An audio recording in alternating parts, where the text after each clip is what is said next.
Hi guys, I'm Ben Minal, and I'm sat with a legend in the drumming community, it's fair to say. The fusion master and a personal drum hero of mine. So David Weckl, thank you so much for taking the time to sit down and talk with me today. Pleasure to be here. Really appreciate it. Yeah, thanks for having me.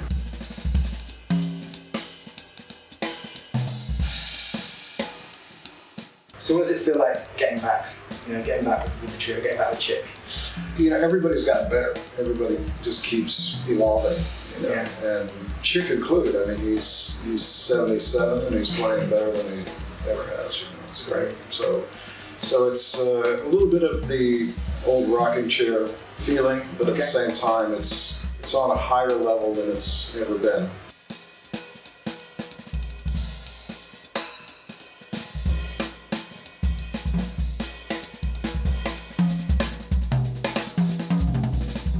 So you're playing a smaller kit, smaller sizes? The idea is to try to, especially from Chick's concept and his standpoint, is that, back in the day, it was, there were no amps, when no monitors, people were hearing a piano acoustically. It's like acoustic drums just, these days anyway, the Yamaha drums, all of the stuff is so good. Yeah. And the drums have been, in the evolution of the design, they've been made to project, they've been made to rate, they've been made to be loud. Yeah.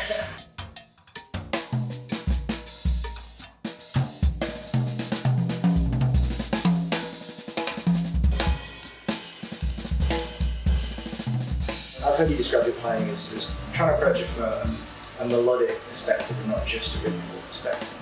Can you distill your mindset or your attitude towards playing? Well, it's always a hard one because you have to sit there and think about what do I do. Yeah. But for the most part, it's all about context. It's the musical place that the drums have for the gig that I'm doing.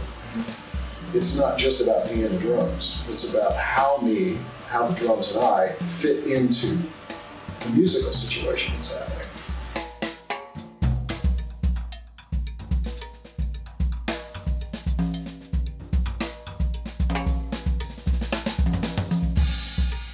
When I was here a year ago to do the Buddy Rich Big Band, I felt like I was training to do a film.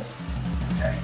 2 or 3 months before the gig, because I wanted to, since it was kind of the 100th year anniversary for Buddy and the big band, I wanted to kind of, not copy, but I wanted to assimilate the vibe. And since I grew up playing to Buddy's records and I was so inspired, and I had one of his kits I used to set up exactly like him when I was 12, 13, 14 years old. I had to go back, and get a 24-inch bass drum and put a double head on it, and a full front head.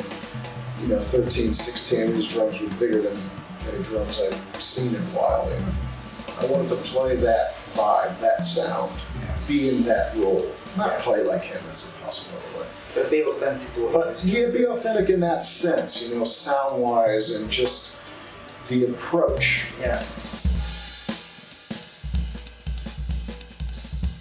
If you were sat here with the 18-year-old David Weckl, what advice would you give him? Well, probably the same that I, would say to anyone that's 18, which is study the history.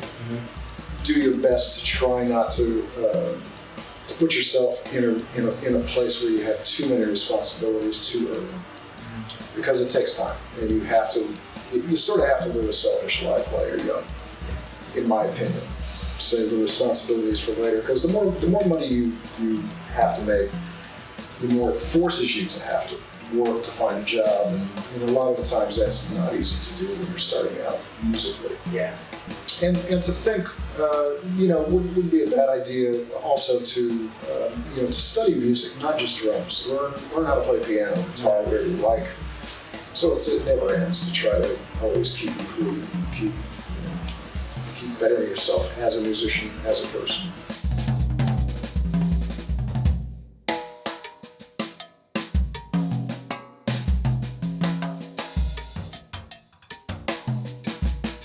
So this is the Yamaha Maple Absolute Hybrid. Love the color. The white color is really cool. I like it. So as I said, with the piano trio setup, this particular kit has an 18-inch bass drum, 18 by 14 with full head on the front. I've got my little muffler designed by Remo and myself inside the drum. I've also got a prototype external muffler clamped onto the shell here to muffle the top head of the drum, so that it's not too ringy and too overwhelming for the trio. Standard 8x12 tom-tom, 13 deep by 14, and I guess this is 15 deep by 16, right, on this side. And then I took the 14-inch snare drum that came with the kit and I put it over here as kind of a timbale effect. And then I'm using one of my 30th anniversary 13 by 5, I'm pretty sure, on the snare here. Tuned pretty high, the drums. But the way they are, I can get some nice melodies going on. This guy, as I said, kind of an effect drum with the cymbal taped on here. And that's it for the drums. You know, the usual great hardware from Yamaha, the DFP 9500 C, I guess it is, and I put the straps on because I prefer the feel of the straps. And I'm using the old style beater, round felt beaters here too. The cymbals are all Sabian, using a couple of Artisan Elite rides, 22 and 20. This is a 23-inch flat ride prototype, and then I've got my Evolution stuff, which is a 16-inch version of the Ozone, 10-inch splash, 7-inch splash, and 17 effects with 3 rivets, 14-inch Legacy hi-hats. That's it. That's the whole shebang, the whole setup. So there you have it.